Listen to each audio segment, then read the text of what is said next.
तो मेनली आज हम पढ़ने वाले हैं क्लास 11th का फ्लूइड चैप्टर। ठीक है, इसकी एक रिवीजन करेंगे, वन शॉट लेक्चर रहेगा। जितने टॉपिक हो सके उतने कवर करने की हम कोशिश करेंगे। ठीक है, चलो स्टार्ट करते हैं। सबसे पहले बात आई हमारी फ्लूइड की, फ्लूइड क्या होता है। तो असल में अगर मैं फ्लूइड की बात करता हूं तो फ्लूइड शब्द सुन के क्या समझ आता है, क्या होता है फ्लूइड? ऐसी कोई भी चीज जो फ्लो कर सकती है, एनीथिंग विच कैन फ्लो।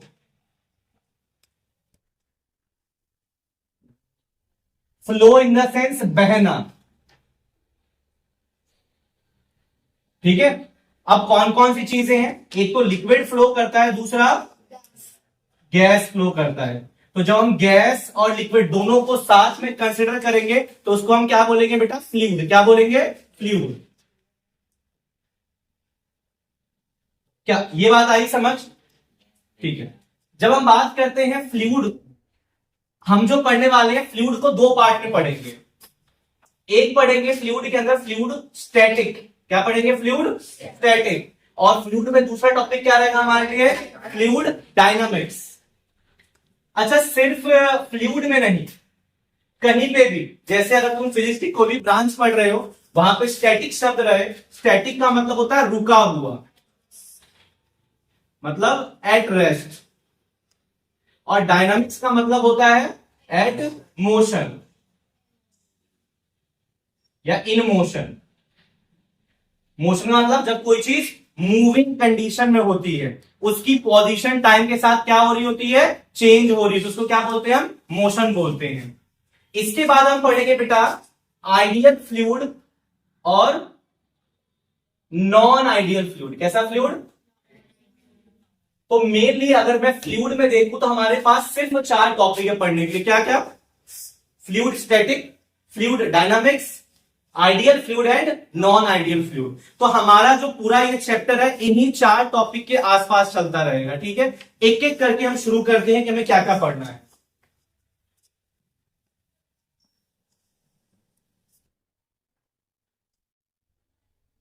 अगर मैं स्टैटिक फ्लूइड की बात करूं, स्टैटिक, अगर हमारे पास कोई भी स्टैटिक फ्लूइड है तो स्टैटिक के अंदर कौन सा टॉपिक आएंगे? सबसे पहले ये कंसीडर कर लो, फ्लूइड क्या है? रेस्ट पे है। तो इसके अंदर अगर फ्लूइड रेस्ट पे रहेगा तो हम सीखेंगे फ्लूइड का प्रेशर निकालना। क्या निकालना? इससे न्यूमेरिकल 1 बन जाता है, 1 नंबर का न्यूमेरिकल आ सकता है। या अगर कोई 4 नंबर का क्वेश्चन हो, पार्ट्स में सवाल पूछेगा, एबीसी रहता है ना, उसमें ए पार्ट दे देगा, बताओ भाई प्रेशर निकाल के बताओ। ठीक है, तो अगर तुम्हें प्रेशर निकालने को आया तो मतलब हम स्टैटिक का प्रेशर निकालना सीखेंगे एक जगह। अगर हम प्रेशर निकालना सीख लेंगे फिर पढ़ेंगे हम पास्कल्स लॉ। क्या पढ़ेंगे? तो अब कभी कभी सवाल ये भी पूछा जाता है कि जब हम पास्कल्स लॉ को पढ़ते हैं तो फ्लूइड को क्या कंसिडर करते हैं, स्टैटिक या डायनामिक्स? तो क्या बोलेंगे? स्टैटिक। ठीक है, अगली चीज, जब पास्कल्स लॉ पढ़ेंगे तो फिर हम कुछ प्रॉब्लम्स करेंगे पास्कल्स लॉ पढ़ के, जिनका नाम क्या होगा? You tube problems. You tube मतलब ऐसा कोई ट्यूब जिसका शेप कैसा है दिखने में? यू शेप का है। ठीक है, अभी हमारे एनसीईआरटी में इसके सवाल नहीं है, बट जब तुम पीवाईक्यू करोगे तुम्हें वहां पे इसके सवाल मिल जाएंगे। और ये किस पे बेस्ड होता है? पास्कल्स लॉ पे। तो ये 3 टॉपिक को सबसे पहले भी हम शुरू कर रहे हैं। ठीक है, स्टैटिक वाला आज कोशिश करेंगे स्टैटिक एटलीस्ट पूरा कंप्लीट हो जाए।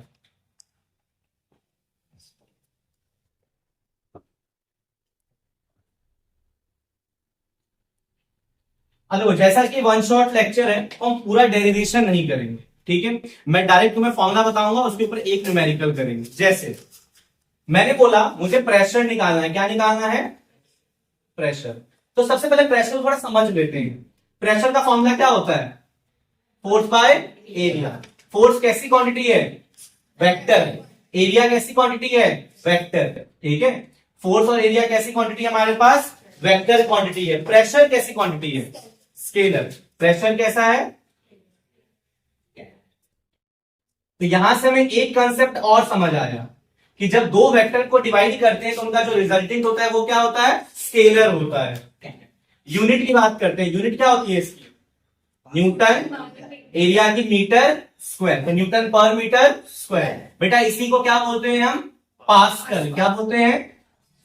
पास्कल। ये क्लियर हुआ? न्यूटन पर मीटर स्क्वायर बोलू या इसी को क्या बोल सकते हैं हम? पास्कल बोल सकते हैं। ये चीज क्लियर है? ठीक है। अच्छा, कुछ दूसरी यूनिट भी होती है, जैसे कि देखने को जो मिलेगी मुझे, bar, ATM, millimetre of mercury, torr, ये भी हमारे पास क्या है, कुछ यूनिट्स हैं। बार भी है, एटीएम भी है, मिलीमीटर मरकरी भी है और टॉर भी है। बट एसआई कौन सी है, पास्कल। ठीक है, यहां तक आई चीजें समझ। जब मैं बात करता हूं डेंसिटी की, डेंसिटी क्या होता है, मास बाय वॉल्यूम। ठीक है, इसकी यूनिट क्या होगी, केजी पर मीटर क्यूब। अच्छा, पर मीटर क्यूब को क्या बोलते हैं, 1 लीटर बोलते हैं। क्या बोलते हैं, 1 लीटर। बेटा 1 मीटर क्यूब किसके बराबर होता है, 1 लीटर। क्लियर हुआ, तो कंफ्यूज नहीं होना, ये वाली याद रखना। ठीक है, कभी कभी क्या होता है, इसके क्वेश्चंस देखो, क्वेश्चंस कैसे आते हैं। एक दो क्वेश्चन डेंसिटी पे देखो, फिर हम प्रेशर की बात करेंगे। ठीक है, गौर करना। अगर मेरे पास 2 सॉल्यूशन है, सॉल्यूशन 1, सॉल्यूशन 2, मैंने 2 सॉल्यूशंस को मिला दिया और मैं तुमसे बोलूं बताओ भाई इनका डेंसिटी क्या होगा मिक्सचर का। क्या पूछा मैंने, 2 सॉल्यूशन है, सॉल्यूशन 1, सॉल्यूशन 2, और दोनों को क्या कर दिया मैंने, मिक्स कर दिया। और तुमसे मैं क्या पूछ रहा हूं, क्या निकालो भाई, डेंसिटी निकालो मिक्सचर का। तो डेंसिटी कैसे निकालेंगे मिक्सचर की, total mass upon total volume. ठीक है, तो हमें जो भी डाटा देगा उस डाटा की मदद से हम क्या निकालने की कोशिश करेंगे, मास और वॉल्यूम। और अगर मास और वॉल्यूम डायरेक्ट दे दिया था तो डायरेक्ट आंसर निकाल देंगे। जैसे इसके कुछ केस देख लेते हैं। जैसे तुम्हें बोला 1-2 केस में बताना, फिर खुद से तुम करोगे। जैसे मैंने एक केस दिया कि भाई सॉल्यूशन 1 है, उसका मास m1 है, उसका वॉल्यूम v1 है। सॉल्यूशन 2 है, उसका मास m2 है और उसका वॉल्यूम v2 है। तब तो इसकी डेंसिटी मिक्सचर की डायरेक्ट निकल जाएगी। कितनी आएगी, m1 प्लस m2 अपॉन, ये तो बहुत आसान था निकालना। बट अगर ऐसा ना क्वेश्चन दिया रहे, केस 2, ऐसा कुछ क्वेश्चन दे दे कि भाई सॉल्यूशन 1 है, सॉल्यूशन 2 है, दोनों को हमने मिलाया। मैंने बोला सॉल्यूशन 1 की डेंसिटी कितनी है, ρ1, इसका वॉल्यूम कितना है, v1, इसकी डेंसिटी कितनी है, ρ2, इसका वॉल्यूम कितना है। अब क्या करें, तो तुम्हें क्या करना है, सोचना है। तुम्हें किसी भी तरीके से क्या निकालना है, मास निकालना है। क्या निकालना है, मास। तो बताओ, सबसे पहले मास, क्योंकि यहाँ डेंसिटी और वॉल्यूम दिया ना, और फॉर्मूले में क्या है हमारे पास, मास बाय वॉल्यूम। चलो मास कैलकुलेट कर लेते हैं। सॉल्यूशन 1 का मास क्या होगा, डेंसिटी इंटू वॉल्यूम। पहले का मास निकल गया। सॉल्यूशन 2 का मास क्या होगा, m2 equal to ρ2 into v2। अब हमारे पास मास निकल चुका है। क्या हमें इनके वॉल्यूम पता है, तो क्या अब इसका डेंसिटी मिक्सचर निकाल सकते हैं। कितना आ जाएगा, ρ1 v1 plus ρ2 v2 upon v1 plus v2। समझ आई ये चीज, बोलो क्या ये क्लियर है।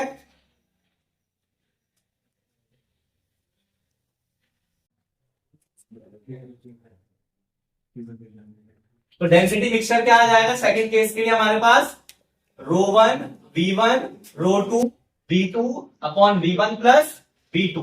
सिंपल सी एक टिप तुम्हें याद करनी है। एक बात याद रखना, हमें डाटा कुछ भी दिया हो, हमें निकालना क्या है, मास एंड वॉल्यूम।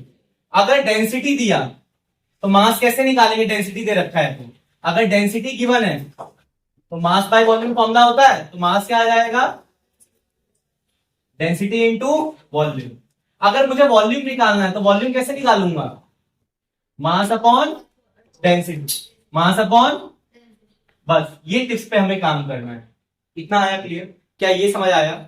अच्छा, कुछ चीजों की डेंसिटी तुम्हें अलग से याद कर लेनी, जैसे सबसे इंपॉर्टेंट, चलो तुम्हें कुछ तो पता ही होगा, वाटर की डेंसिटी कितनी होती है, 10⁻³ kg पर मीटर क्यूब। बेटा यूनिट मोस्ट इंपॉर्टेंट है, यूनिट के साथ याद करो। सिर्फ तुमने याद कर लिया 1000, क्या 1000 kg है, ग्राम है। अगर यही मैं ग्राम में पूछूं तो बताओ ग्राम में कितनी हो जाएगी, ग्राम में हो जाएगी तुम्हारे पास 1 ग्राम पर सेंटीमीटर क्यूब। क्लियर है, नहीं आया समझ, आ गया। अगर जिस बच्चे को ये नहीं आता है वो चाहे तो ऐसे भी निकाल सकता है, N1U1 इक्वल टू क्या है, ये कहां पढ़ा था ये, यूनिट एंड मेजरमेंट में। चाहो तो अप्लाई करके देख लो, 10⁻³ kg पर मीटर क्यूब। जिसकी वैल्यू नहीं पता उसको क्या लिखेंगे, N2। मास निकालना है ग्राम में, वॉल्यूम निकालना है सेंटीमीटर क्यूब में। 1 केजी में कितना ग्राम होता है, 1000। 1 मीटर में कितना सेंटीमीटर होता है, 100। तो 100 इंटू 100 इंटू, तभी तो सेंटीमीटर क्यूब होगा। अब सॉल्व मारो, 1 0 से 1 0 कटा, इस 0 से ये 0 कटा। अच्छा 10 की पावर 3 को मैं क्या लिख सकता हूं, 1000 लिख सकता हूं। ये भी कट गया, ये भी कट गया, ये भी कट गया। कितना आंसर आया देखो, N2 की क्या वैल्यू आई, 1। समझ आया, ये हमारा आ गया N2। तो तुम्हें जो नहीं पता तुम चाहो तो इससे भी निकाल सकते हो, यूनिट एंड मेजरमेंट का यूज करके।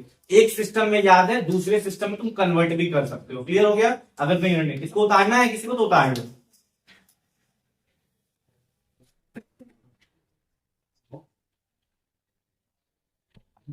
ठीक है, चलो देखते हैं आगे। अब तो जो मैं पढ़ाता जा रहा हूं उसके मैं साइड में लिखता है हमने क्या क्या पढ़ा है। अभी हमने क्या पढ़ लिया, हमने प्रेशर के बारे में पढ़ा, फोर्स बाय एरिया। क्वांटिटी कैसी है, स्केलर।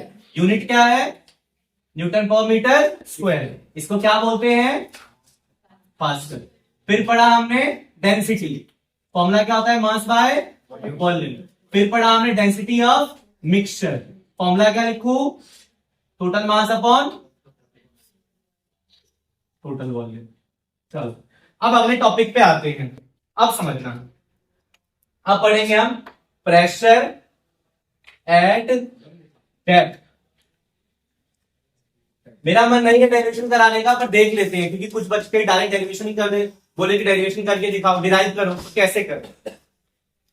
ये हमारे पास क्या एक कंटेनर है, ठीक है। ये मैंने एक कंटेनर ले लिया और मैंने क्या करा, इसमें वाटर भर दिया, पानी भर दिया।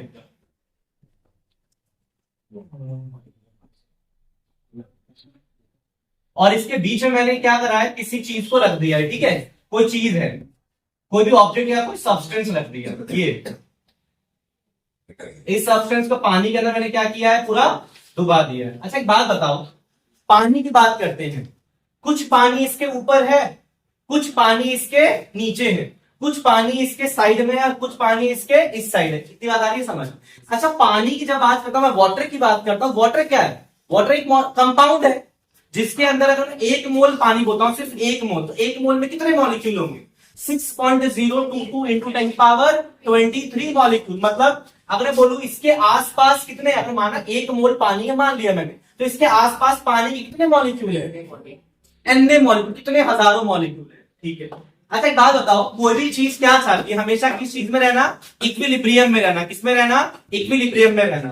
अब तुमने क्या करा, इस सब्सटेंस को इस पानी के अंदर डुबाया, तो पानी इसमें क्या लगाएगी, फोर्स लगाएगी। भाई नीचे वाला पानी ऊपर फोर्स लगाएगा और ऊपर वाला पानी नीचे। क्योंकि समझो प्रेशर जो लगता है बेटा, एरिया ऑफ क्रॉस सेक्शन की तरफ लगता है। कहां लगता है, जैसे मेरे हाथ में ये डस्टर है, मुझे इस पे प्रेशर लगाना है, तो क्या प्रेशर कभी ऐसे लगेगा, कैसे लगेगा, इसकी तरफ। आया समझ, हमेशा प्रेशर एरिया क्रॉस सेक्शन की तरफ लगता है।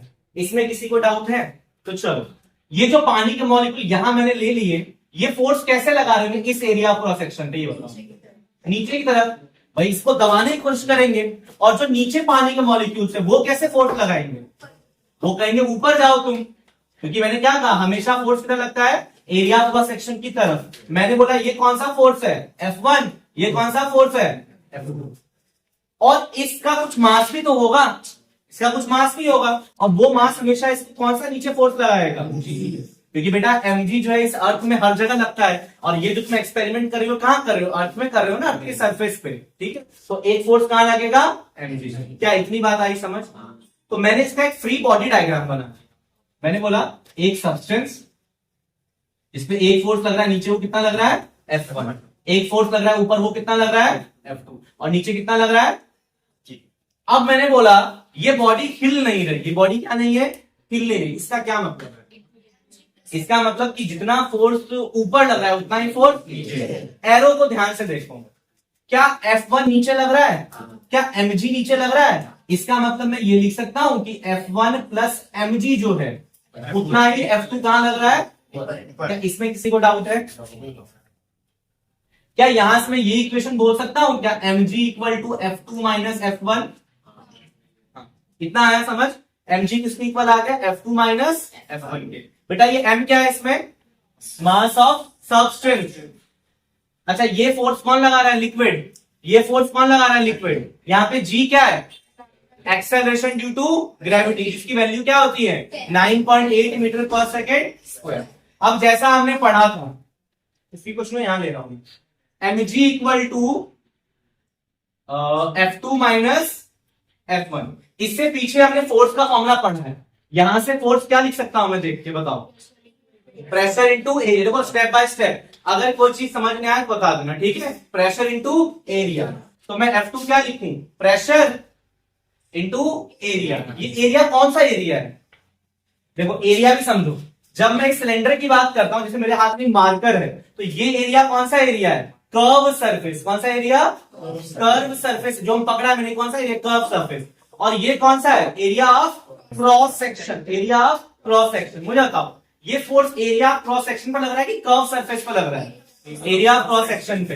तो बेटा यहां जो मैंने एरिया लिखा है वो कौन सा area, area of cross section minus P2 A2 equal to, क्या यहां तक सब कुछ आया समझ, कुछ पूछना है। अच्छा इस कंटेनर को ध्यान से देखो, क्या इसका A1 A2 के इक्वल नहीं है ना। ये जो है ये एरिया ऑफ क्रॉस सेक्शन इस एरिया ऑफ क्रॉस सेक्शन के इक्वल है ना। ऐसा कंटेनर तो नहीं है ये कि ये छोटा ये बड़ा, ठीक है ठीक है। तो यहां से मैं क्या लिख दूं, mg equal to P1A minus P2A। किसी को इसमें डाउट है, कहीं पूछो। चलो अच्छा, अभी हमने पढ़ा था डेंसिटी का फॉर्मूला। मास के टर्म्स में डेंसिटी किसके इक्वल होगा, गौर से देखो वहां पे। अगर मुझे मास को रिप्लेस करना है डेंसिटी की टर्म्स में, तो क्या लिखूंगा, डेंसिटी इंटू वॉल्यूम। तो यहां पे लिखूंगा डेंसिटी इंटू वॉल्यूम इंटू जी, P1A माइनस डेंसिटी। किसी भी चीज का वॉल्यूम कैसे निकालते हैं, एरिया इंटू उसकी हाइट। मतलब भाई ये एरिया क्रॉस सेक्शन है और ये सिलेंडर की हाइट है, दोनों को मल्टीप्लाई करूंगा, इसका क्या निकल जाएगा, वॉल्यूम निकल जाएगा into g equal to P1A minus, क्या यहां पे हम A को कॉमन ले ले, तो rho h g equal to A P1 minus P2। तो यहां से A से A कट गया, तो फॉर्मूला क्या आया, P1 minus P2 equal to, हाँ रो जी एच। बोलो क्या इसमें किसी को डाउट है, पूछो भाई। यहां तक अगर किसी को डाउट हो तो पूछ सकता है। एक बार फिर से देख ले, क्या देख लेते हैं। चलो F2 माइनस F1, अरे F2 माइनस F1 था ना, P2 A2, sorry P2 A2 P1 A1, उसके बाद P2 P1 P2 P1। छोटी सी मिस्टेक होगी उसको ठीक कर लेना, P2 P1, यहां से भी P2 P1। बोलो क्या यहां डाउट है। तो इससे हमें क्या समझ आ रहा है, इससे हमें क्या समझ आ रहा है कि जब भी हमारा लिक्विड किसी पानी के अंदर होता है तो ऊपर कितना प्रेशर लगता है, P1, नीचे से कितना प्रेशर लगता है, P2, और इनका जो नेट प्रेशर होता है वो किसके बराबर होता है, रो जी एच के। इसमें ये रो क्या है, डेंसिटी ऑफ लिक्विड, ये है बेटा एक्सेलरेशन ड्यू टू ग्रेविटी, और एच क्या है बेटा, हाइट। ठीक है, क्या इतनी बात आई समझ। अब इसी में थोड़ा ध्यान से देखना, मुझे बताना। मैंने बोला कि ये जो कंटेनर जस्ट सरफेस पे रखा है, कहां रखा मैंने, कुछ ऐसा है, और मैं इस पॉइंट पे तुमसे क्या पूछ रहा हूं, प्रेशर बताओ। ठीक है, मतलब ये कैसा वेसल है, ओपन कंटेनर है। कैसा कंटेनर है, ओपन कंटेनर, और किसके कांटेक्ट में है, कांटेक्ट विथ एटमॉस्फेयर।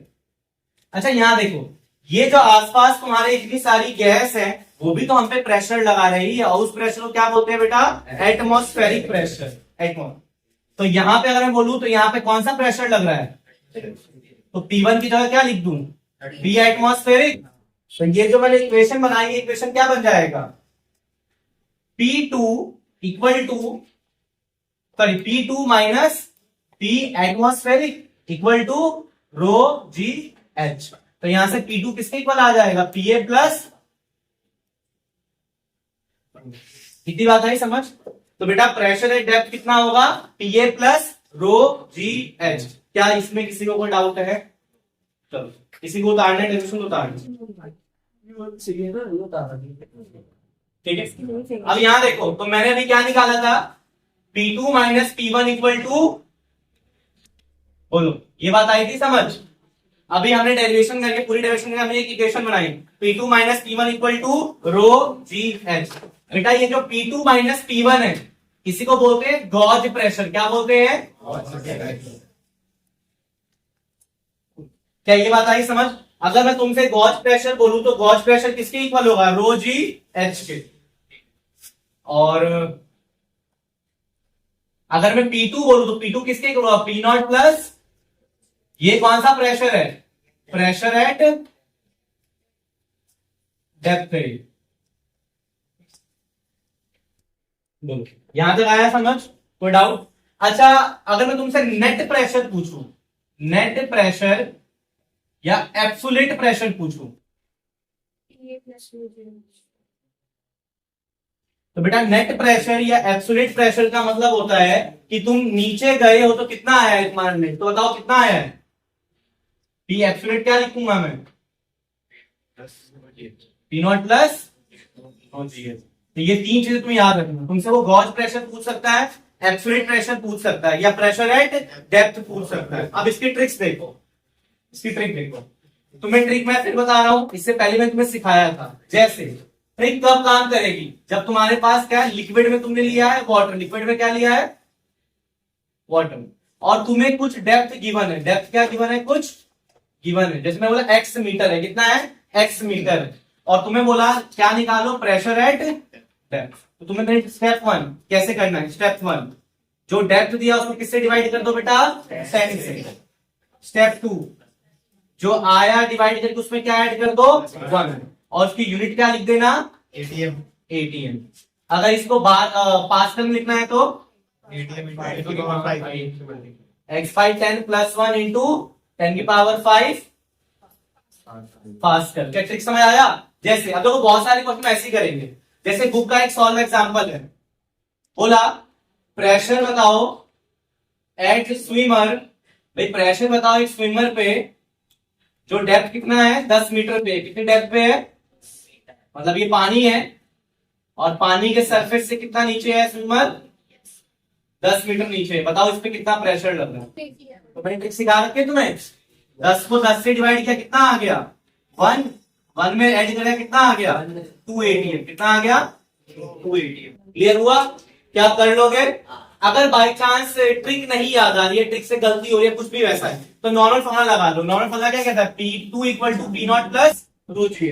वहां पे डेंसिटी डालना वाटर का, ये दूसरा लिक्विड है, जी की वैल्यू डालना, जितने हाइट पे निकालना वो लिखना, और P नॉट कितना लिखना, एटमॉस्फेरिक प्रेशर कितना होता है, 10 की पावर 5 पास्कल। बेटा याद रखना P नॉट कितना होता है, वैसे अप्रोक्स में जाओगे तो 1.03 करके समथिंग है। ठीक है, ठीक है, क्लियर हुआ। तो नोट डाउन कर लिया। ट्रिक्स आया समझ, पहला ट्रिक अभी क्लास का पहला ट्रिक हुआ जब प्रेशर है, और इसका न्यूमेरिकल आता है। अगर प्रेशर एट डेप्थ आए तो आप कर लोगे। अच्छा स्कूल वाले एग्जाम में कैसे करोगे, तुम क्या करना, पहले फॉर्मूला लिखना, pressure at depth equal to P not plus rho g h. फिर जो जो वैल्यू बोला उसने, देखो स्कूल में प्लीज ऐसे मत कर देना, ये तुम्हारे लिए मैंने सिखाया है। स्कूल में ऐसे P नॉट 10 की पावर 5 प्लस डेंसिटी वाटर दिया 10 की पावर 3, जी की वैल्यू 10, हाइट कितना दिया था उसने 10। अब इसको सॉल्व नहीं करूंगा मैं, जो सिखाया है उस तरीके से 2 इंटू 10 पावर 5, और एटीएम में बोलू तो, ठीक है, सीख गए, क्लियर हो गया। अच्छा एक चीज देखो, ये जो प्रेशर मैंने निकाला है ना, जो प्रेशर मैंने डेप्थ पे निकाला है, it does not depend on shape of vessel. ये किस पे डिपेंड नहीं करता, शेप ऑफ वेसल पे। जैसे मेरे पास 3 कंटेनर है, एक ऐसा कंटेनर है, एक ऐसा कंटेनर है, और एक ऐसा कंटेनर है।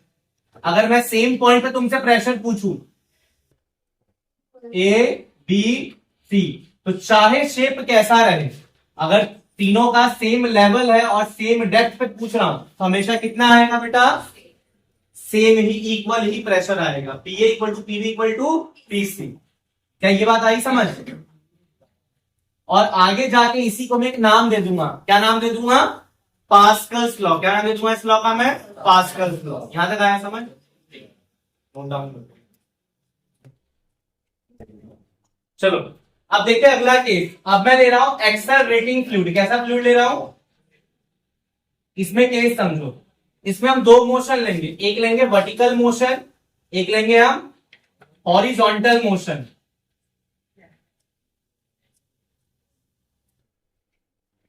थोड़ा इनको समझते हैं, वर्टिकल मोशन और थोड़ा सा हॉरिजॉन्टल मोशन को समझते हैं कैसे करना है। बेटा अगर ये तुमने पढ़ा तो ये सेम किसकी तरह है? लॉज ऑफ मोशन के लिफ्ट प्रॉब्लम की तरह है। Same as lift problem. ये किसकी तरह है? सेम एज लिफ्ट प्रॉब्लम, जो तुमने कहां पढ़ा था? एनएलएम में। कहां पढ़ा था? न्यूटन्स लॉ ऑफ मोशन वाले चैप्टर में पढ़ा था। तो शुरू करें। जैसे मैंने बोला एक लिफ्ट है, ये लिफ्ट है, इसके अंदर मैंने पानी का क्या रख दिया? कंटेनर रख दिया। क्या रख दिया मैंने? कंटेनर। बेटा जब ये लिफ्ट रेस्ट पे था तब तो डेप्थ पे कितना प्रेशर लग रहा था? P not plus. ये समझ आ रहा है? अगर ये ओपन कंटेनर है तब, अगर ये क्लोज होता तो, मैंने बोला भाई ये ओपन है तब, अगर ये क्लोज होता तो बंद करके ढक्कन होते सिर्फ रो जीएच कितना लगता? अगर ये कौन सा? क्लोज होता तो। क्लोज का मतलब पी नॉट इक्वल टू 0। कितना था जब ये रेस्ट पे है। अब मैंने बोला ये लिफ्ट ऊपर जा रहा है। कहां जा रहे हैं लिफ्ट? इसका एक्सेलरेशन कहां है बेटा? ऊपर। तो बताओ सेकंड केस। अगर मैंने बोला इसका एक्सेलरेशन ऊपर है ये, तो अब क्या है, इसके प्रेशर पे कुछ फर्क पड़ेगा? डेप्थ के प्रेशर पे? हाँ पड़ेगा, है ना? सिखाया था ना। कितना आएगा? पी नॉट प्लस रो। बेटा कोई चीज जब ऊपर जाती है तो सुडो फोर्स कहां लगाओगे? नीचे। और वो जी में क्या हो जाएगा? ऐड हो जाएगा इनटू एच। क्या ये सही लिखा है मैंने? ये बताओ ये सही है या गलत है? क्या है? सही है। ये कौन बोल रहा है गलत है भाई? ये सही है। अगर कोई चीज ऊपर जाती है तो जी में हम क्या करते हैं? ए को ऐड करते हैं। अरे सोचो, यहां बताओ मुझे एक बार, देखो ये कंटेनर है, इसका जी कहां लग रहा होगा? एक्सेलरेशन कहां लग रहा है? अब मैं क्या चाहता हूं? इसको रोकना। तो रोकूंगा कब? कैसे रोक पाऊंगा? जो एक्सेलरेशन ऊपर लग रहा है उतना ही नीचे लगा दूं, क्या रुक नहीं जाएगा? अगर मैं 5 न्यूटन से इसको खींच रहा हूं, इधर से भी 5 न्यूटन फोर्स लगाए तो ये क्या हो जाएगा? रुक जाएगा। तो वही बात है, अगर बेटा ए एक्सेलरेशन ऊपर सुडो कहां लगा दो? नीचे। और नीचे लगा दो जी में, ए क्या हो जाएगा? ऐड। तो बेटा अगर अपवर्ड एक्सेलरेशन है तो ये होगा, और अगर यही लिफ्ट नीचे जा रहा होता तो अब सुडो कहां लगाते? ऊपर। जी लग रहा था नीचे, तो अब क्या लिखते? P depth P not plus rho g minus A into. आया समझ? ये केस 1, ये केस 2, केस 3। अच्छा कुछ और चीज समझो। अगर तुम्हें बोले यूनिफॉर्म मोशन कर रहा है लिफ्ट, कैसा मोशन कर रहा है? बेटा यूनिफॉर्म मोशन का मतलब होता है एक्सेलरेशन कितना है? 0।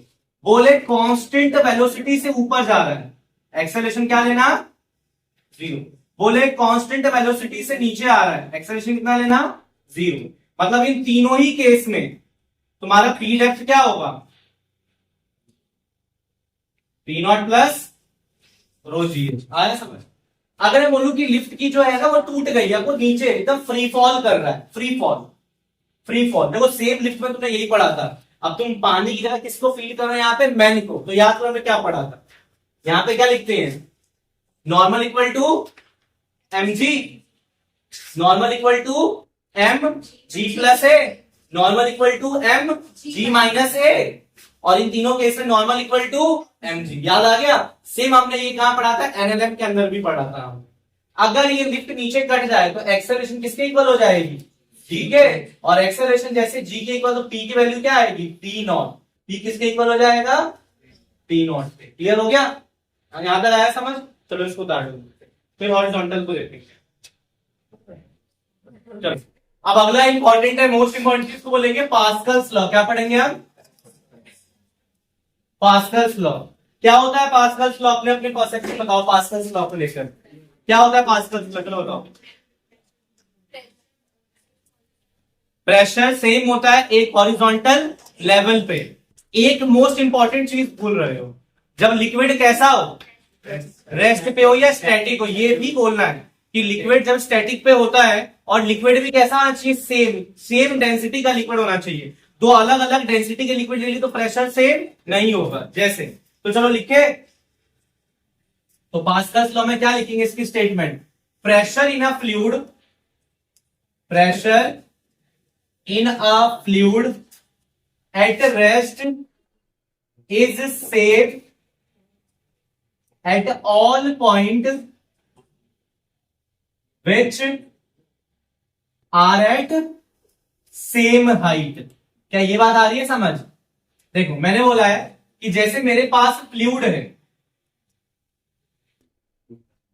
मैंने एक जैसा लिक्विड दोनों में बोतलें भर लिया ऐसे, फिर मैंने बोला ये किसपे है, रेस्ट पे है। किस पे है? रेस्ट पे। पहले दोनों लिक्विड की डेंसिटी सेम होनी चाहिए और दोनों लिक्विड किस पे होने चाहिए, रेस्ट पे होने चाहिए। तो अगर मैं सेम हाइट पे चेक करूं, जैसे यहां से 1 मीटर पे, यहां से 1 मीटर पे, तो यहां पे जो प्रेशर होगा वही प्रेशर कहां होगा, यहां पे। तो उसने बोला अगर लिक्विड की डेंसिटी सेम है और लिक्विड रेस्ट पे है तो एक हाइट पे प्रेशर क्या होगा, सेम होगा। इससे कोई फर्क नहीं पड़ता कंटेनर का शेप कैसा है। ये बात क्लियर हुआ? ठीक है, इसी लॉ को क्या बोलेंगे हम, पास्कल्स लॉ। क्या बोलेंगे? Pascal's law. अब मैंने क्या किया, जैसे मेरे पास ये बलून है, एक बलून है, इसके अंदर मैंने लिक्विड भर दिया। क्या भर दिया मैंने? और मैंने बाहर से कुछ प्रेशर लगाया। क्या लगाया मैंने? बाहर से कुछ प्रेशर। बेटा अगर तुम्हारे पास कोई लिक्विड है और अगर तुम बाहर से कोई प्रेशर लगाते हो तो वो प्रेशर हर पॉइंट पे इक्वली ट्रांसमिट होता है। क्या होता है? तुमने लगाया तो है इस पॉइंट पे, बट वो प्रेशर यहां भी फील होगा, यहां भी फील होगा, यहां भी फील होगा, यहां भी फील होगा, यहां भी फील होगा। तो याद रखना इसकी एक और स्टेटमेंट होती है कि बाहर से अगर हम प्रेशर लगाते हैं किसी लिक्विड के ऊपर तो वो प्रेशर हर डायरेक्शन में क्या होता है, इक्वली ट्रांसमिट होता है। इसको भी क्या बोलते हैं, पास्कल्स का लॉ। बाकी वो स्टेटमेंट थोड़ी सी हार्ड हो जाती है, तुम ये याद करो, ये तुम्हें याद हो जाएगी। कि अब फिर से क्या हमने पढ़ा पास्कल्स लॉ में, क्या पढ़ा, pressure in a fluid at rest. अच्छा, फ्लूइड ऑफ सेम डेंसिटी भी कर लो यार, थोड़ा करेक्शन हम इसकी स्टेटमेंट में करेंगे क्योंकि डेंसिटी अलग होगी तो नहीं होगा। फिर से pressure in a fluid of same density at rest is same at all point which are at same height. क्या इसमें कोई डाउट है? ठीक है, तो अगर मुझे पास्कल्स का लॉ लगाना है और मैंने तुम्हारे सामने 4 कंटेनर बना दिए, जैसे एक ये कंटेनर, एक ये कंटेनर, एक ऐसा कंटेनर और एक ये कंटेनर लिया, और मैंने एक हॉरिजॉन्टल लेवल ले लिया, एक ही हॉरिजॉन्टल लेवल, और भाई लिक्विड भी इधर सेम भर रखा है, दोनों के अंदर पानी पानी, सब में क्या भर दिया मैंने, पानी पानी भर दिया। और मैंने बोला ए पे प्रेशर बताओ, बी पे बताओ, सी पे बताओ और डी पे बताओ। और ये कैसा कंटेनर है जो एटमॉस्फेयर के कांटेक्ट में है, तो बताओ कितना प्रेशर होगा। और ये जो हाइट है भाई यहां से मैंने एच बोली। चलो मुझे सभी के अंदर प्रेशर बताओ कितना कितना होगा। बोले भाई pressure at A equal to pressure at B equal to pressure at C equal to pressure at D, और वो होगा किसके इक्वल, पी नॉट प्लस। क्या ये आ रही है समझ बात? इसी को बोलते हैं पास्कल्स का लॉ। कौन सा लॉ बोलते हैं इसको, पास्कल्स का लॉ। ये क्लियर हो गया? इस पास्कल्स के लॉ को पढ़कर एक एप्लीकेशन बहुत कॉमन है जो एग्जाम में हमारे आती है, उसको बोलते हैं हाइड्रोलिक लिफ्ट। क्या बोलते हैं, हाइड्रोलिक लिफ्ट। अच्छा देखो, जब कार किसी सर्विस सेंटर पे जाती है तो कार का वजन 2000 किलो या 3000 किलो है और उसके नीचे सर्विसिंग करनी है, तो कोई सन्नी देओल तो है नहीं उसको उठा लेगा, तो नीचे वाला सर्विस मार लेगा, नहीं हो सकता। तो हम क्या करते हैं, इन सर्विस सेंटर पे हाइड्रोलिक लिफ्ट लगाते हैं। क्या लगाते हैं, हाइड्रोलिक लिफ्ट। हम क्या करते हैं, इधर से प्रेशर लगाते हैं या फोर्स लगाते हैं, वो फोर्स इक्वली ट्रांसमिट होता है दूसरी डायरेक्शन में यूट्यूब के, और वो गाड़ी को क्या करता है, ऊपर लेके जाता है। कहां लेके जाता है, ऊपर लेके जाता है। आज हम उसको पढ़ेंगे, उसको होता है हाइड्रोलिक लिफ्ट। कहने का लिफ्ट का मतलब क्या होता है, किसी चीज को ऊपर ले जाना, और हाइड्रोलिक मतलब पानी, मतलब लिक्विड की मदद से। हम कोई एक लिक्विड लेंगे और लिक्विड की मदद से करेंगे क्या, किसी चीज को ऊपर लिफ्ट करेंगे, इसी को बोलते हैं हाइड्रोलिक लिफ्ट। बेटा इसका एप्लीकेशन, इसके क्वेश्चन बड़े इंपॉर्टेंट एग्जाम में आते हैं, समझ लो, कर डालोगे क्वेश्चन, कोई दिक्कत नहीं आएगी। देखो एक बार कैसे करना है।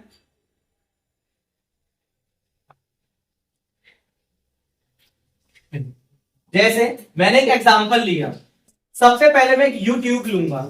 अच्छा यूट्यूब जो लेना है बेटा, यूनिफॉर्म क्रॉस सेक्शन का नहीं लेना यार, एक छोटा सा क्रॉस सेक्शन लोगे, उस पर गाड़ी कैसे रखोगे, डिसबैलेंस नहीं हो जाएगी। तो एक बड़ा सा हमें क्रॉस सेक्शन लेना है और एक छोटा क्रॉस सेक्शन एरिया लेना है, जहां पे हम फोर्स लगाएंगे पिस्टन। यहां पे क्या लगा देंगे, पिस्टन। क्या लगा देंगे, पिस्टन, समझते हो। इंजेक्शन में पिस्टन होता है ना, तो दबाते हैं तो पानी बाहर निकलता है, दवाई बाहर निकलती है, या जब साइकिल को हवा देते हैं तो पिस्टन, पिचकारी का पिस्टन होता है, तो हमने लगा दिया यहाँ पे पिस्टन। और पिस्टन नहीं तो यहाँ पे मान लो मैंने एक रबड़ का कुछ लगा दिया है, जो दबेगा तो लिक्विड को नीचे दबाएगा। और इसमें मैंने क्या करना है, लिक्विड भर दिया। कैसा लिक्विड भर दिया, यहाँ पे इस पूरी में हमने क्या करना है, इसमें ये लिक्विड सारा भर दिया।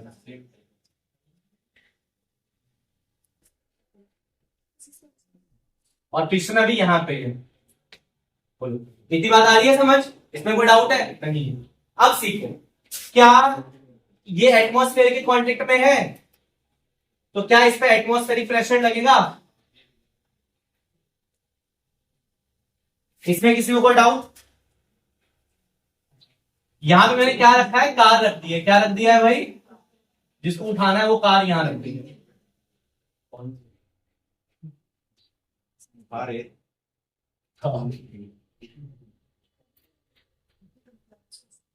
ठीक है, ये गाड़ी हमने यहाँ पे रख दी। अब हमें गाड़ी को क्या करना है, ऊपर लिफ्ट करना है। गाड़ी को क्या करना है, ऊपर लिफ्ट। कैसे करे गाड़ी को लिफ्ट, कोई बताओ तरीका, कैसे लगाए गाड़ी को, कैसे लिफ्ट करे। क्या ये दोनों सेम हॉरिजॉन्टल लेवल पे है, तो क्या मैं यहाँ पे बोल सकता हूँ P1 इक्वल टू P2। बोलो प्रेशर का फॉर्मूला क्या होता है, फोर्स बाय एरिया। भाई यहाँ जो फोर्स लग रहा है वो मैंने बोला F1, इसका जो एरिया वो बोला मैंने A1, वहां पे जो फोर्स लग रहा है वो F2, वहां का जो एरिया है वो A2। क्या ये समझ आ गया। और नॉर्मली जो हम पिस्टन लेते हैं उसका शेप दिखने में सर्कुलर होता है। कैसा होता है, तो इसका एरिया क्रॉस सेक्शन होगा, इसका बता दो। इसका रेडियाई है R2, इसका रेडियाई है R1। तो क्या इस फॉर्म में क्या लिखूं मैं, F1 equal to pi R1 का स्क्वायर, F2 इक्वल टू पाई। यहां तक क्लियर हुआ। अगर मैं बोलता हूं मैंने यहां पे लोड रखा है, क्या क्वेश्चन में क्या दिया है, लोड। अगर तुम्हें फोर्स बोल दे F1 कर देना, फोर्स की जगह से लिखते लोड रखा है। क्या रखा है, लोड। बेटा लोड का मतलब होता है F1 इक्वल टू mg के बराबर है। किसके बराबर है, तो ये नया फॉर्मूला क्या बनेगा, m इंटू जी अपॉन पाई R1 का स्क्वायर इक्वल टू F2 पाई। क्या पाई से पाई कट गया, तो क्या बचेगा हमारे पास, mg R2 का स्क्वायर अपॉन, क्या हमने ये फोर्स निकाल दिया जो इस गाड़ी को ऊपर पुश करने वाला है। अब समझ आया, ये हम फोर्स निकाल सकते हैं। अच्छा एक बात बताओ, जब यहां पे लोड रखा तो कुछ लिक्विड नीचे डिस्प्लेस होगा। मैंने बोला भाई ये लिक्विड नीचे डिस्प्लेस हुआ और कुछ लिक्विड इसका ऊपर जाएगा, नहीं जाएगा, थोड़ा सा ऊपर जाएगा ना। तो मैंने बोला ये गया y आगे, कितना ऊपर गया y। क्या x और y इक्वल होंगे, तो बताओ क्या ये पिस्टन जितना नीचे जाएगा क्या उतना ही ये पिस्टन ऊपर जाएगा, नहीं। तो कैसे भाई, ये छोटा सा पिस्टन है, ये ज्यादा नीचे जाएगा और इसका बड़ा पिस्टन तो हल्का सा ऊपर, नहीं समझ आ रहा, छोटा सा है ये, इसका एरिया क्रॉस सेक्शन बहुत सारा है। खुद थोड़ा सा कॉमन में लगाओ, जितना ये नीचे जाएगा उतना ये कैसे ऊपर जाएगा। इसका ये कब हो जाता, जब ऐसा होता है, ये तब होता है ना भाई। अगर एरिया क्रॉस सेक्शन बहुत बड़ा कर दिया तो यहाँ पे तो ज्यादा लिक्विड आ गया ना, और यहाँ तो क्या है, कम ही लिक्विड है। तो यहाँ इतना लिक्विड डिस्प्लेस हुआ, वो तो इसके मुकाबले सिर्फ इतना होगा, इसके लिए नहीं आया।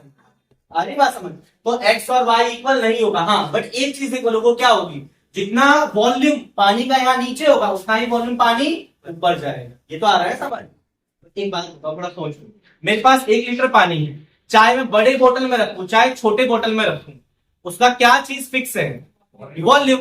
वैसे ही जितना वॉल्यूम इसका नीचे डिस्प्लेस हुआ उतना ही लिक्विड का वॉल्यूम ऊपर डिस्प्लेस होगा। तो मैं क्या बोलूंगा कि volume 1 equal to volume 2। Volume कैसे निकालते हैं, एरिया इंटू डिस्प्लेस एरिया मतलब x, area into displace area into y. तो कितना ऊपर जाएगा ये भी हम निकाल सकते हैं। हमारा दो फॉर्मूले आ गए, क्या क्या, P1 equal to P2, F1 by A1 equal to F2 by A2।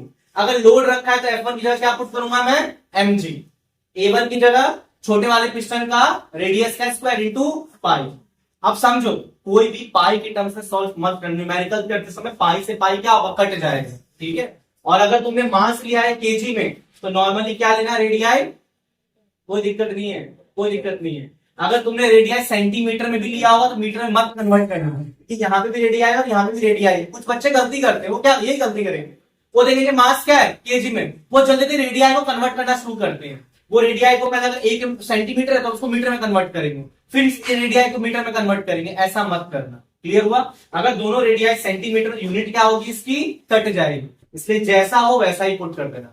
But अगर एक रेडियाई सेंटीमीटर में और एक मीटर में, तब तुम्हें कन्वर्ट करना है। ये बात आई समझ। टाइम बचाना है हमें। टाइम कैसे बचाना है, अगर दो रेडियाई हमें सेंटीमीटर में दिया है तो गड़बड़ी मत करना, उसको मीटर में कन्वर्ट नहीं करना है। हाँ, अगर 1 सेंटीमीटर 1 मीटर तब उसे कन्वर्ट करना है। चलो एक बुक का सॉल्व एग्जांपल इसके ऊपर कर लेते हैं, ठीक है। ये उतारना है, उतार लो अगर कुछ उतारना है। चलो अब एक न्यूमेरिकल कर रहे हैं जो एप्लीकेशन ऑफ पास्कल्स लॉ पे बेस्ड है। मतलब ये क्वेश्चन किसके ऊपर है, हाइड्रोलिक लिफ्ट के ऊपर है। चलो समझते हैं। बेटा बुक का सॉल्व एग्जांपल है 9.6, इसको समझते हैं, इंपॉर्टेंट है, स्टार मार्क कर लेना। अच्छा क्वेश्चन है, इंपॉर्टेंट है ये। 9.6 क्या कह रहा है यहां समझो। In a car lift compressed air exert a force F1 on a small piston, ठीक है बेटा, बातें नहीं। In a car lift compression air exert a force F1 on a small piston having radii of 5 centimetre, this pressure in second piston radius 15। मतलब समझो यहां पे तुम्हें बोला उसने हाइड्रोलिक लिया है, चलो हाइड्रोलिक ड्रॉ करते हैं जल्दी से। उसने बोला छोटे वाले पिस्टन का रेडियाई किसमें है, 5 सेंटीमीटर, और बड़े वाले का रेडियाई किसमें है, 15 सेंटीमीटर।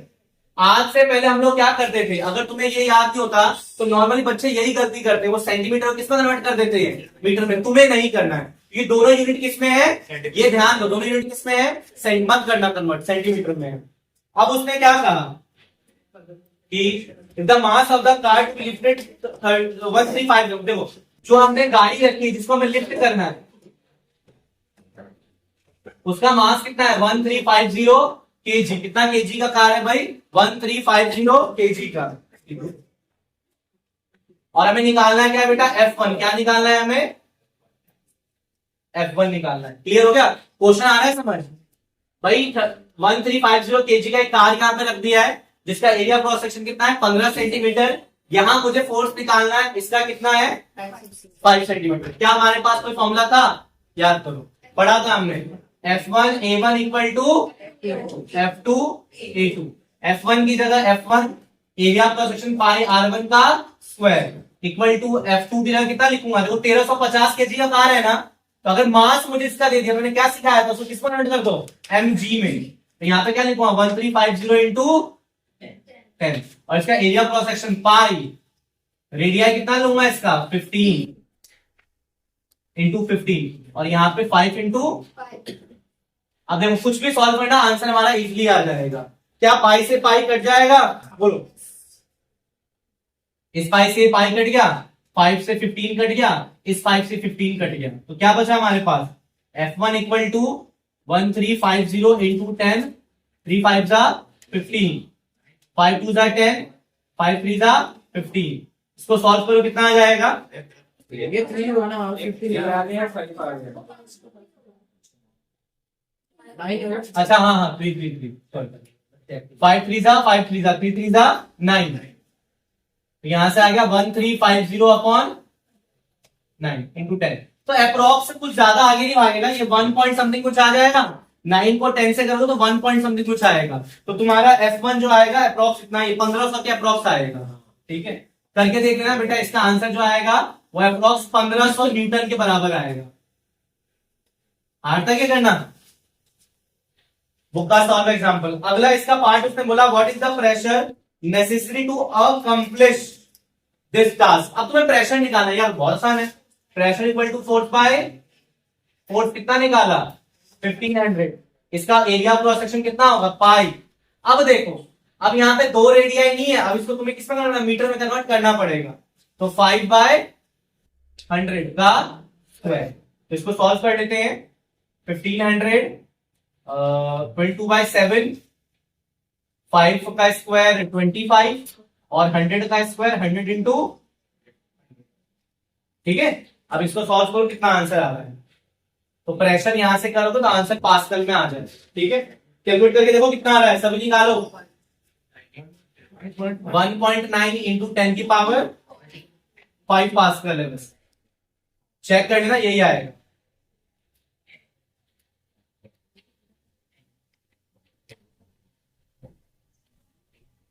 चलो अब हम पढ़ेंगे आइडियल फ्लूइड के बारे में, और इसी आइडियल फ्लूइड के साथ हम शुरू करेंगे इक्वेशन ऑफ कंटिन्यूटी और बर्नौलीज थ्योरम। ये क्लियर है। चलो आइडियल फ्लूइड की बात करते हैं। आइडियल समझना, आइडियल मतलब होता है जिसकी तरह हम बनना चाहते हैं, ठीक है। तो वो चीजें क्या है आइडियल के अंदर होती है। एक बात बताओ, तुम अगर मोशन में हो और तुम्हें अगर कोई चीज रोक रही है तो क्या कभी आइडियल तुम बन सकते हो। जैसे पढ़ाई करते हो, पढ़ाई करते करते मोबाइल चलाना है, तुम्हें इंस्टा रोक रहा है, तुम्हें फेसबुक रोक रहा है, इसमें तुम आइडियल बच्चे नहीं हो। तुम्हें नींद बहुत आ रही है, सुबह उठ नहीं पा रहे हो, कभी मत समझो तुम आइडियल। तुम कैसे हो, नॉन आइडियल। कैसे हो, नॉन आइडियल। इसका मतलब अगर तुम्हारी जिंदगी में कुछ रुकावट है जो तुम्हें आगे बढ़ने से रोक रहा है, इसका क्या मतलब है, तुम आइडियल नहीं हो। आइडियल बनना है तो सबसे पहले तुम्हें किसको कम करना पड़ेगा, आने वाली रुकावटों को। मतलब लिक्विड भी ऐसा होना चाहिए जो फ्री टू मूव हो। ऐसा नहीं होना चाहिए कि उसको कोई रोक ले, वो ठीक से मोशन ना कर पाए। और एक ऐसा मोशन जिसके ऊपर कोई रुकावट नहीं है, उसको कोई नहीं रोकता, वो आराम से फ्लो कर सकता है। ऐसे लिक्विड को क्या बोलते हैं, नॉन विस्कस। नॉन विस्कस कौन सा फ्लूइड है भाई जो नॉन विस्कस है, कोई भी लिक्विड नहीं है। ऐसा कोई लिक्विड नहीं है जो नॉन, तुम ही देख लो ना, आइडियल हम में से कोई नहीं है। सभी की जिंदगी में कुछ ना कुछ रुकावटें हैं, पर हम मान के चलते हैं कि हाँ ऐसा। तो पहला चीज क्या आना चाहिए, लिक्विड कैसा होना चाहिए, नॉन विस्कस। नॉन विस्कस का मतलब होता है free to move, no viscosity act. आगे पढ़ेंगे विस्कोसिटी क्या होता है बेटा। विस्कोसिटी का होता है फ्रिक्शन फोर्स, आगे पढ़ाऊंगा मैं। मतलब अगर कोई लिक्विड फ्री टू मूव है, उस पर विस्कोसिटी नहीं लग रही है, तो हम क्या बोलेंगे वो कैसा है, नॉन विस्कस। दूसरी प्रॉपर्टी बताओ, दूसरी, एक तो नॉन विस्कस होना चाहिए, अगला कैसा होना चाहिए, इनकम्प्रेसिबल होना चाहिए। इनकम्प्रेसिबल का मतलब ऐसा लिक्विड जिसकी डेंसिटी क्या रहती है, हर पॉइंट पे सेम रहती है। और तीसरी प्रॉपर्टी बताओ, उसका फ्लो कैसा होना चाहिए, स्टेडी फ्लो होना चाहिए, मतलब स्ट्रीमलाइन फ्लो होना चाहिए।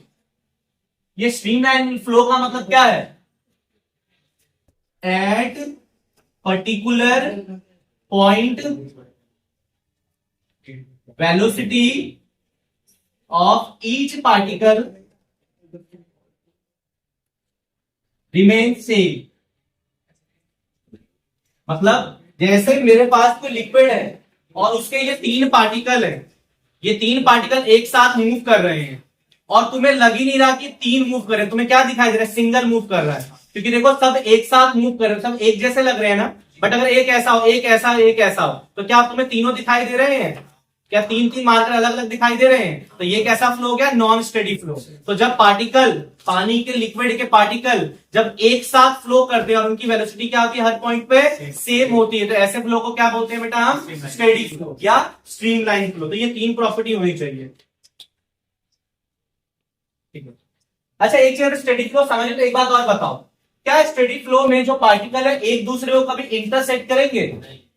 देखो 3 पार्टिकल एक साथ चल रहे हैं, तो क्या एक दूसरे को कभी इंटरसेक्ट करेंगे, कभी नहीं करेंगे। तीनों अपने अपने पाथ पे एक साथ चलते रहेंगे। तो अगला पॉइंट में क्या लिख सकते हैं, टू स्ट्रीमलाइन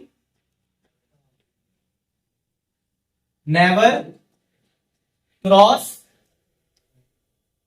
या इंटरसेक्ट ईच अदर। ये बात आई समझ। तो हमारे पास ये आइडियल फ्लूइड आ गया। ये हमारे पास 3 प्रॉपर्टी हो गई किस चीज की, आइडियल फ्लूइड की। आप पढ़ेंगे अब इक्वेशन ऑफ कंटिन्यूटी को। किसको पढ़ेंगे, क्या होता है इक्वेशन ऑफ कंटिन्यूटी, मैंने बोला मेरे पास एक पाइप है, ये वाला पाइप है, ऐसा पाइप,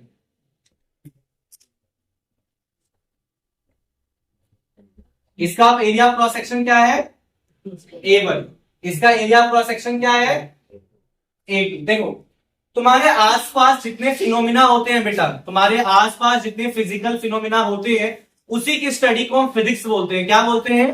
फिजिक्स।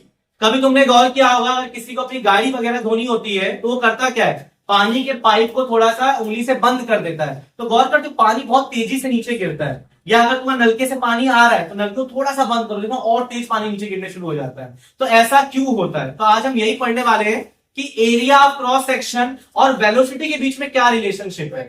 अभी तक हमने फिजिक्स नहीं पढ़ी है, बट रियल लाइफ की फिजिक्स तो हम जानते हैं कि area of cross section velocity क्या होती है, इनवर्सली प्रोपोर्शनल। जिसका एरिया ऑफ क्रॉस सेक्शन कम उसकी वेलोसिटी ज्यादा, और जिस पॉइंट पे एरिया ऑफ क्रॉस सेक्शन ज्यादा वहां की वेलोसिटी कम। आज हम इसी बात को क्या करने वाले हैं बेटा, प्रूफ करने वाले हैं।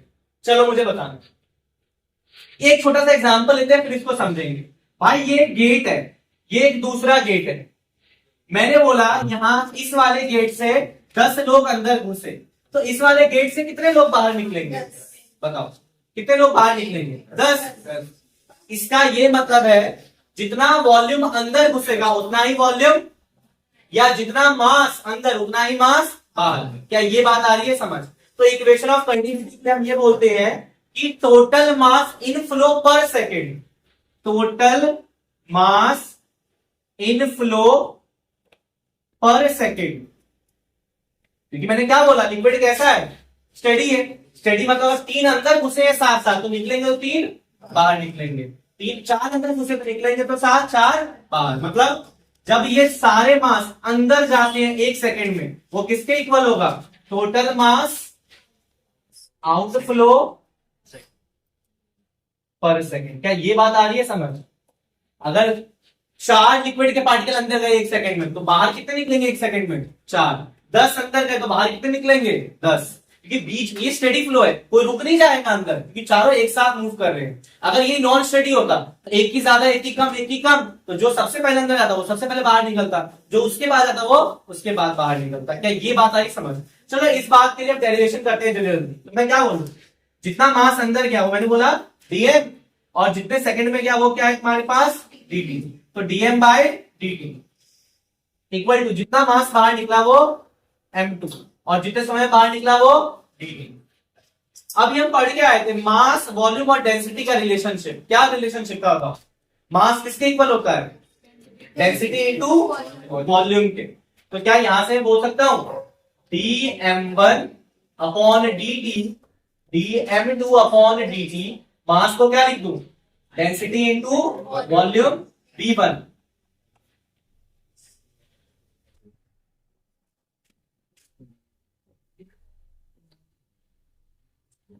चलो मुझे तो मास को क्या लिखूं, density of liquid into volume v1 upon dt equal to जो बाहर निकला density rho volume dt upon volume निकालने का फॉर्मूला क्या होता है, एरिया इनटू लेंथ। यहां पे हाइट कहां जा रहे हो, ये एरिया क्रॉस सेक्शन है और ये लिक्विड अंदर गए, तो उन्होंने 1 सेकंड में इतना डिस्टेंस ट्रेवल किया, इतना। तो इसका वॉल्यूम क्या हो जाएगा, ये एरिया क्रॉस सेक्शन, और जितना हमने डिस्टेंस करा वो L, कितना डिस्टेंस ट्रेवल किया वो L। अच्छा ऐसे बाहर निकल रहा है तो उसका वॉल्यूम क्या होगा, इसका एरिया क्रॉस सेक्शन, और जितना इसने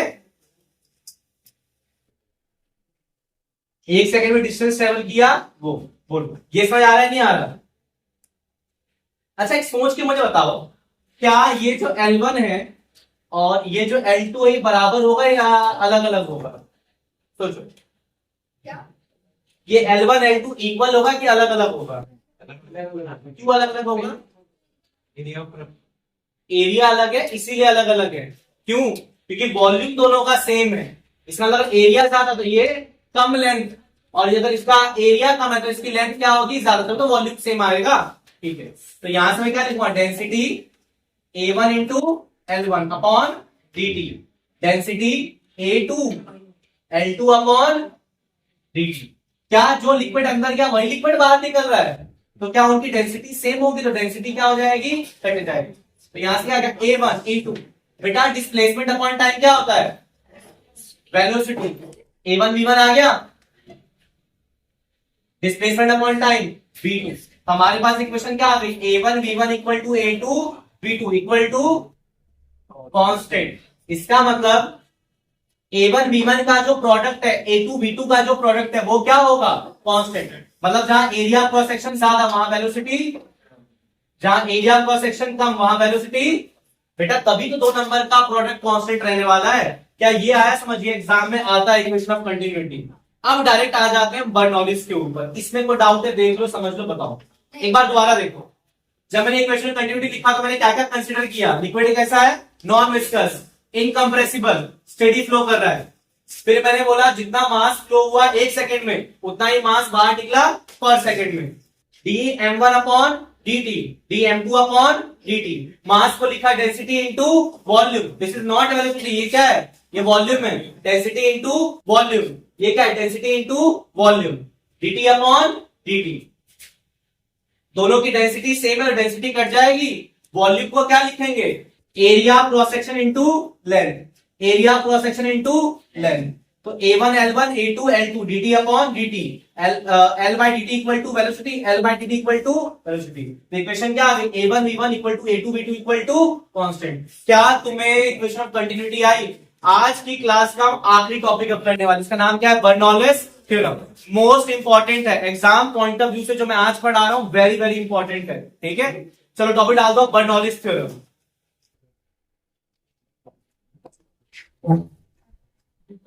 चलो अब हम पढ़ने वाले हैं बर्नौलिस थ्योरम। बेटा एग्जाम के पॉइंट ऑफ व्यू से ये बड़ा ही इंपॉर्टेंट थ्योरम है। इसको समझते हैं बर्नौलिस थ्योरम कहता क्या है। सबसे पहले हम ये समझेंगे बर्नौलिस थ्योरम किस लिक्विड के ऊपर वैलिड है, क्योंकि हमने पढ़ा था लिक्विड डायनामिक्स में भी होता है, लिक्विड रेस्ट पे भी, स्टैटिक पे भी होता है।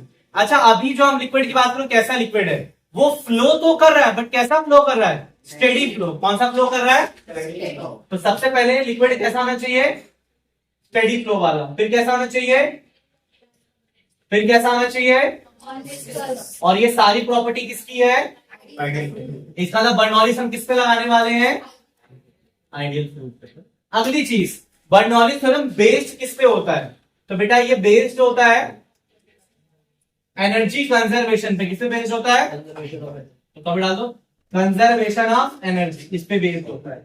क्या कहता है, देखो एग्जाम हॉल में बर्नौलिस आ गया और तुम्हें कुछ भी याद नहीं आ रहा, तो एटलीस्ट ये सब चीजें लिख दोगे ना, 4 में से 2 2.5 ऐसे नंबर दे देगा एग्जाम में। ठीक है, समझ लो अच्छे से। 3 पॉइंट आइडियल फ्लूइड, फिर बेस्ड किस पे, कंजर्वेशन ऑफ एनर्जी पे। तुम चाहो तो इसकी स्टेटमेंट भी लिखना अगर कुछ याद ना आए तो। क्या कहता है conservation of energy, energy can neither be created nor be destroyed. अब समझते हैं बर्नौलिस क्या कहता है। देखो जैसे ये है, मेरे पास एक कंटेनर है ऐसा,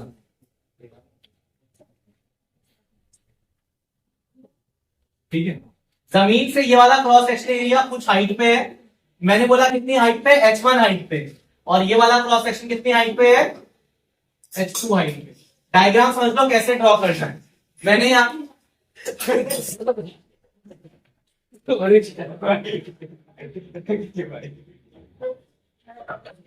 चलो यहाँ देखो, तो यहाँ मैंने एक पाइप बनाई है जिसके अंदर से लिक्विड घुसेगा और यहाँ पे लिक्विड क्या होगा, बाहर निकलेगा। अच्छा ये जो लिक्विड अंदर जा रहा है और बाहर निकल रहा है कैसा है, ये स्टेडी फ्लो कर रहा है, इनकम्प्रेसिबल है, नॉन विस्कस, मतलब कैसा फ्लूइड है, आइडियल फ्लूइड। और हम बोल रहे हैं ये पॉइंट क्या है, ए पॉइंट है, ये पॉइंट क्या है, बी पॉइंट है। देखो जब भी कोई लिक्विड फ्लो कर रहा है, जैसे यहाँ पे लिक्विड फ्लो कर रहा है, क्या ये लिक्विड कुछ हाइट पे है, हाँ है, तो इसके अंदर कौन सी एनर्जी होगी, सबसे पहले पोटेंशियल एनर्जी।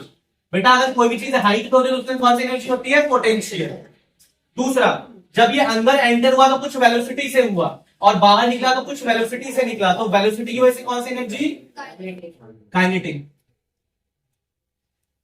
और अगला, यहां एरिया क्रॉस सेक्शन ज्यादा है, यहां एरिया क्रॉस सेक्शन कम है, जिसकी वजह से लिक्विड क्या करेगा, इस पे कुछ प्रेशर लगाएगा। क्या लगाएगा, कुछ प्रेशर, उसको क्या बोलेंगे, प्रेशर एनर्जी।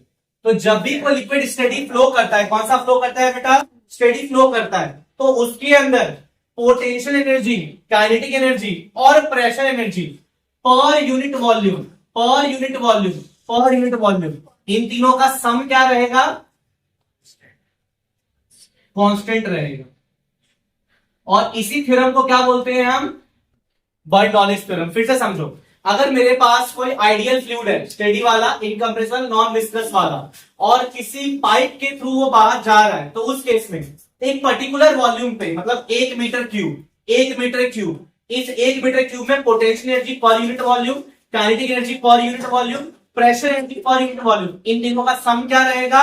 कांस्टेंट। जैसे अगर किसी पॉइंट पे पोटेंशियल ज्यादा है, उस पॉइंट पे काइनेटिक क्या होगा?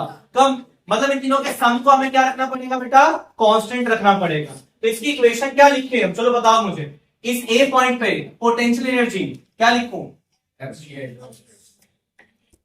Potential energy at A upon volume, kinetic energy at A upon volume, pressure energy eight,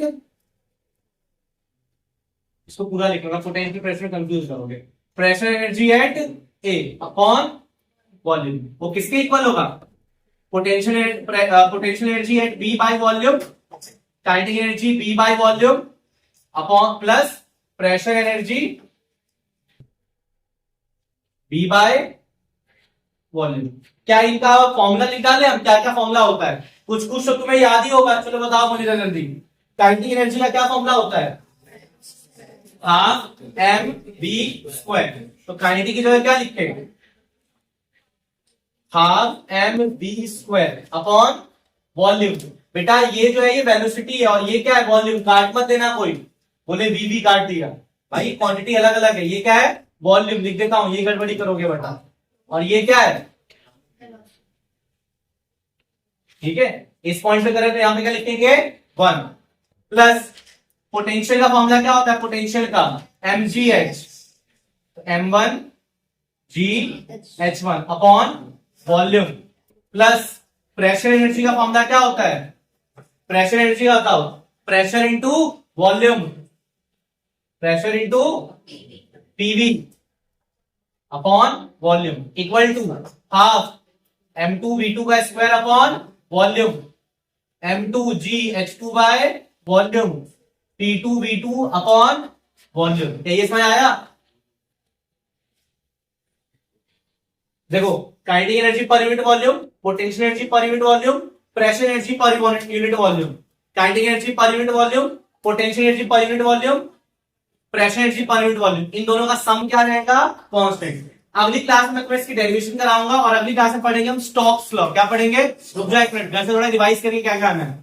important topic है, घर से थोड़ा पढ़ के आना है। तुम्हें घर से स्टोक्स लॉ अच्छे से पढ़ के आना है, टर्मिनल वेलोसिटी अच्छे से पढ़ के आना है। 2 बातें क्लियर हुई? उसके बाद सोप बबल का एक्सेस प्रेशर निकालना, सोप बबल का। और एक तो सोप बबल पढ़ाया था, दूसरा क्या पढ़ाया था हम लोगों को?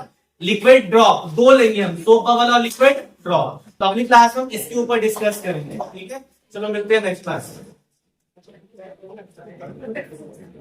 में।